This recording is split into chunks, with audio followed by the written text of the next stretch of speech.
Assalamualaikum warahmatullahi wabarakatuh. Kembali lagi di channel Ali Akbar. Kali ini jangan lupa kita mendukung program pemerintah yaitu memakai masker.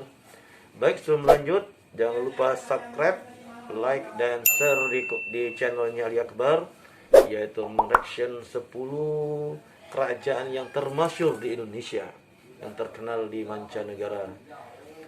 Adapun video ini yaitu bersumber dari channelnya Data Fakta. Untuk itu channel ini mari kita subscribe, like dan share. Semoga channelnya Data Fakta akan sukses selalu. Dan deskripsinya ada di video ini, videonya originalnya ada di deskripsi kita. Mari kita ikuti, kita tidak sabar mengikuti kejayaan kerajaan Indonesia. Ayo mari kita saksikan.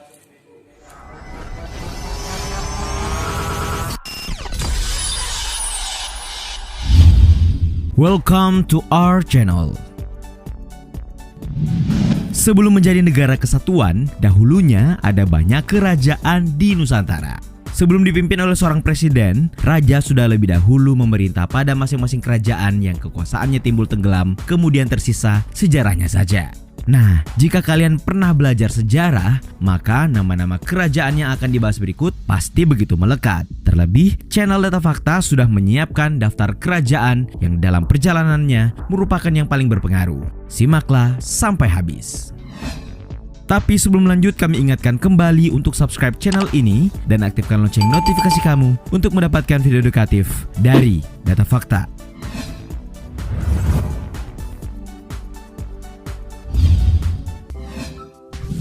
Majapahit.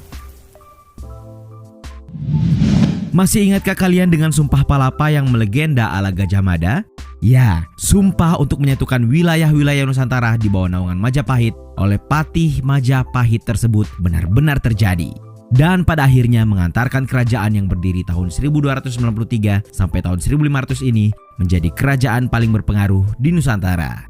Setidaknya demikianlah Dick Loves menyebutkan dalam Sejarah Indonesia Modern tahun 1991. Dalam catatan tersebut disebutkan bahwa Majapahit merupakan kerajaan Hindu-Buddha terakhir yang menguasai Nusantara dan dianggap sebagai salah satu negara terbesar dalam sejarah Indonesia. Bagaimana tidak, kerajaan yang didirikan oleh Raden Wijaya ini menguasai hampir seluruh wilayah di Indonesia, termasuk ekspansi hingga ke negeri-negeri seberang dari Semenanjung Malaya atau Malaysia dan Brunei, Tumasik atau Singapura, serta sebagian Thailand dan Filipina. Bahkan menurut Negara Kertagama, seperti dikutip dari buku Dinamika Islam Filipina, Burma dan Thailand karya Khairul Fuad Yusuf tahun 2013, tidak kurang dari 98 kerajaan pernah bernaung di bawah kekuasaan Majapahit.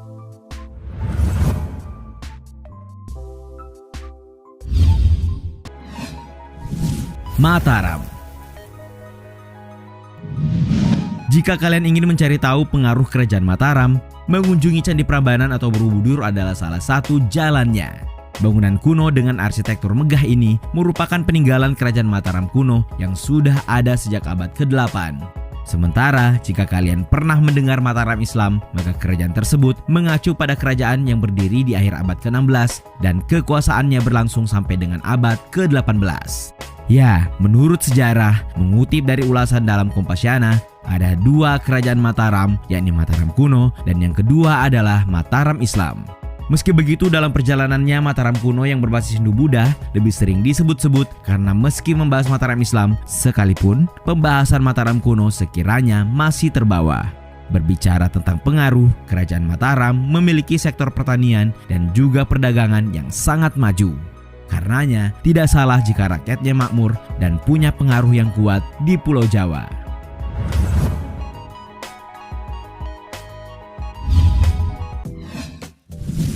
Kutai.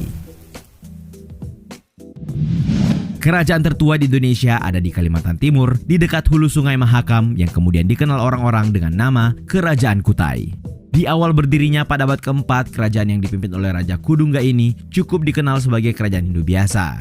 Nah, barulah pada masa pemerintahan Raja Mula Warman, kerajaan Kutai menemui masa kejayaannya. Salah satu sebabnya karena saat itu di daerah Hulu Mahakam, tempat kerajaan berpusat, merupakan jalur perdagangan antara Cina dan India. Kerajaan Kutai mengalami kehancuran ketika rajanya saat itu, Maharaja Setyadarma, terbunuh dalam peperangan.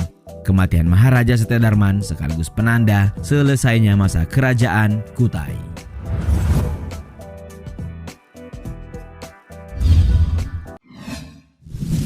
Singosari. Antara tahun 1222 hingga tahun 1292, lahirlah sebuah kerajaan yang didirikan oleh seorang pengawal setelah membunuh seorang aku bernama Tunggul Ametung di bawah kekuasaan Kerajaan Kediri. Tahukah kalian siapa pengawal yang dimaksud? Dia adalah Ken Arok, pendiri kerajaan yang berpusat di utara kota Malang, sebuah kerajaan bernama Singasari atau Singosari yang kemudian hari didapuk sebagai penerus suksesnya Kerajaan Kediri yang sama-sama berbasis di Jawa Timur.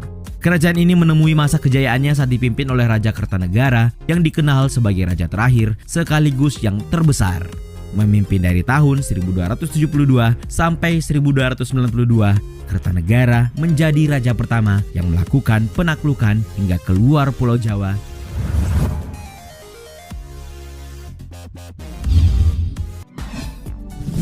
Sriwijaya. Kerajaan berpengaruh yang satu ini berbasis di Pulau Sumatera, berkembang di abad 8 sampai abad ke-12, serta berperan sebagai pusat penyebaran ajaran agama Buddha pada masanya. Kerajaan yang dimaksud adalah Kerajaan Sriwijaya atau biasa pula ditulis juga dengan nama Sriwijaya. Tidak hanya berperan dalam penyebaran agama Buddha, faktanya kerajaan yang pertama kali dipimpin oleh Srijaya Naga ini juga berperan dalam persebaran bahasa Melayu sebagai bahasa perdagangan. Hal ini sejalan dengan kenyataan bahwa kerajaan maritim ini unggul dari segi perdagangan lautnya. Nah, dengan menguasai Selat Melaka, kerajaan Sriwijaya dipastikan berpotensi punya hubungan dagang yang cukup erat dengan kepulauan Malaysia, Cina, dan juga India. Masa kejayaan dari kerajaan Sriwijaya sendiri baru muncul ketika Bala Putra Dewa menjabat sebagai raja.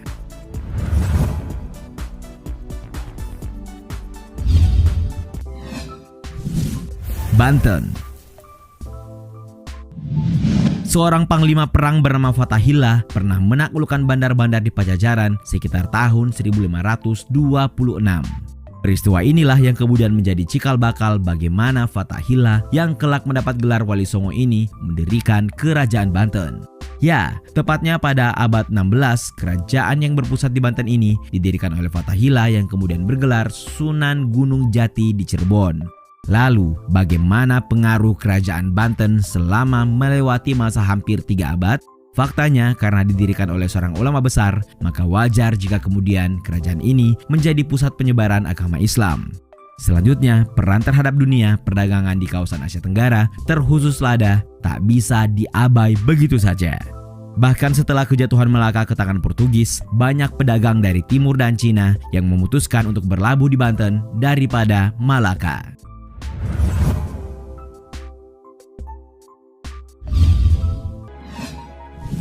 Tarumanegara. Berdasar pada sumber Tugu Prasasti pada tahun 358, berdirilah sebuah kerajaan yang diinisiasi oleh seorang bernama Jaya Singha Warman yang kelak akan bertahan hingga tahun 669. Selama waktu yang panjang itu, kerajaan yang terletak di dekat Prasasti Kebon Kopi 1, Kampung Muara, Bogor tersebut setidaknya pernah dipimpin oleh 12 orang raja, namun nama Raja Purnawarman menjadi nama yang paling tenar. Bagaimana tidak, di tangannya lah Tarumanegara berkembang sedemikian pesatnya, tidak hanya mengeringkan daerah pesisir pantai untuk dijadikan area pertanian dan pemukiman. Ia juga berhasil membawa Tarumanegara sukses dalam bidang perdagangan. Tidak hanya melalui kulit penyu, masyarakat Tarumanegara juga sukses memperjualbelikan emas dan juga perak, yang membuatnya lekat dengan pertambangan jauh-jauh hari.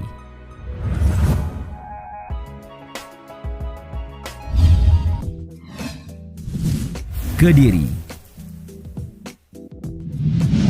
Kerajaan yang berbasis di Jawa Timur ini bisa dibilang tidak punya banyak peninggalan arkeologi, Tapi tahukah kalian, dalam perjalanannya, kerajaan yang berdiri antara tahun 1042 sampai 1222 punya pengaruh yang cukup besar, terutama dalam bidang sastra. Didasarkan pada kronik artefak Cina tahun 1178 Masehi bernama Chou Kufei, diceritakan bahwa pada masanya, kerajaan Kediri adalah negeri yang paling kaya raya. Di bawah kekuasaan raja bernama Sri Jayabaya, ditunjang wilayah kekuasaannya yang sangat luas, seni sastra yang ada juga begitu terkenal hingga penjuru negeri. Karena itu, tidak salah jika kemudian kerajaan ini begitu dihormati dan disegani di berbagai wilayah.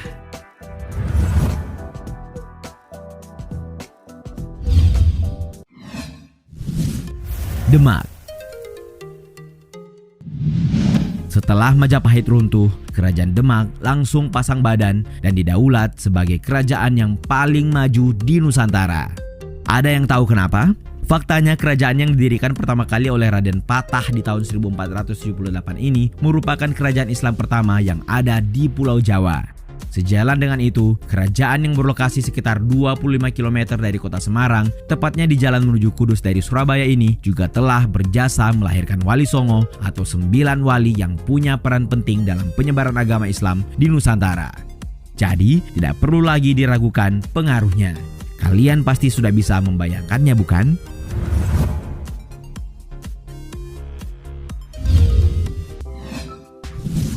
Samudra Pasai. Kerajaan yang akan dibahas berikut ini merupakan kerajaan Islam yang pertama kali ada di Indonesia. Berpusat di pesisir pantai Sumatera sejak abad ke-13, kerajaan yang dipimpin pertama kali oleh Sultan Malik Al-Saleh ini faktanya punya pengaruh yang cukup besar. Salah satu yang penting untuk diingat adalah perkembangan kerajaan Samudra Pasai di bawah kepemimpinan Raja Sultan Malukul Dahir. Sebagai kerajaan yang berlokasi di dekat pantai, kerajaan ini punya lokasi yang cukup strategis. Hal ini dibuktikan dengan posisinya sebagai pusat perdagangan yang maju, bahkan pelabuhan kerajaan ini pun selalu ramai oleh pedagang dari Asia, Afrika, Cina, dan Eropa. Itulah tadi 10 kerajaan berpengaruh yang pernah ada di Nusantara.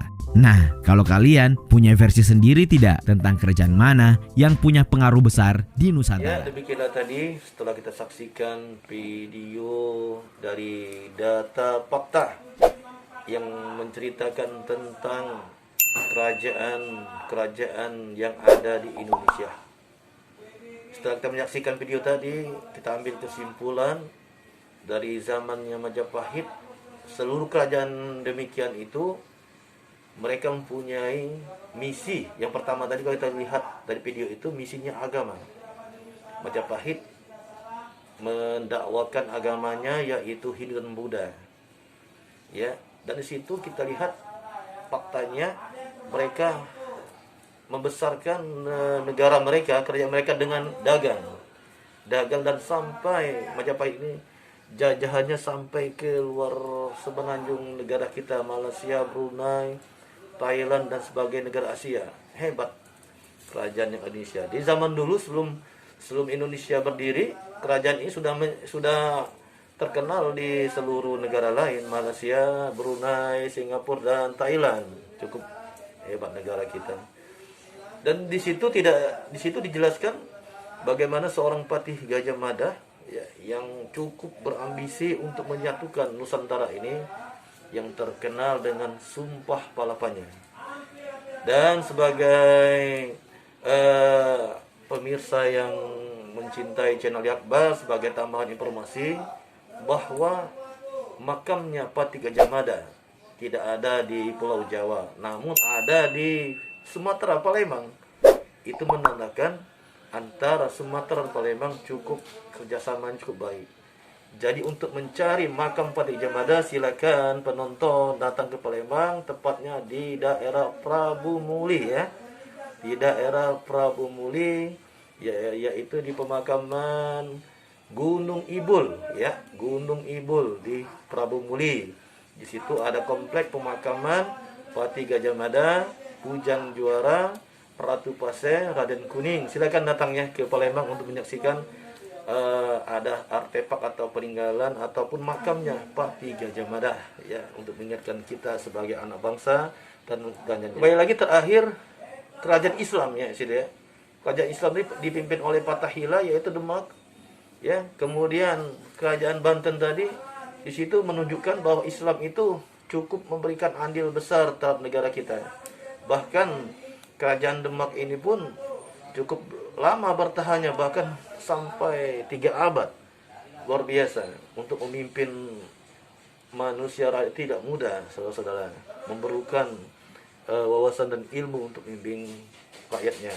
Nah, jadi kita di Indonesia sudah dari dulu hidup rukun antara Hindu, Buddha, dan Islam. Mereka ini dari zaman dahulu sudah rukun terhadap menyintai tanah air kita. Dulu disebut Indonesia belum. Dulu disebut baru Nusantara, ya, belum Indonesia. Ya, disebut negara Nusantara. Maka disatukan oleh Patih Gajah Mada tadi dengan Sumpah Palapanya.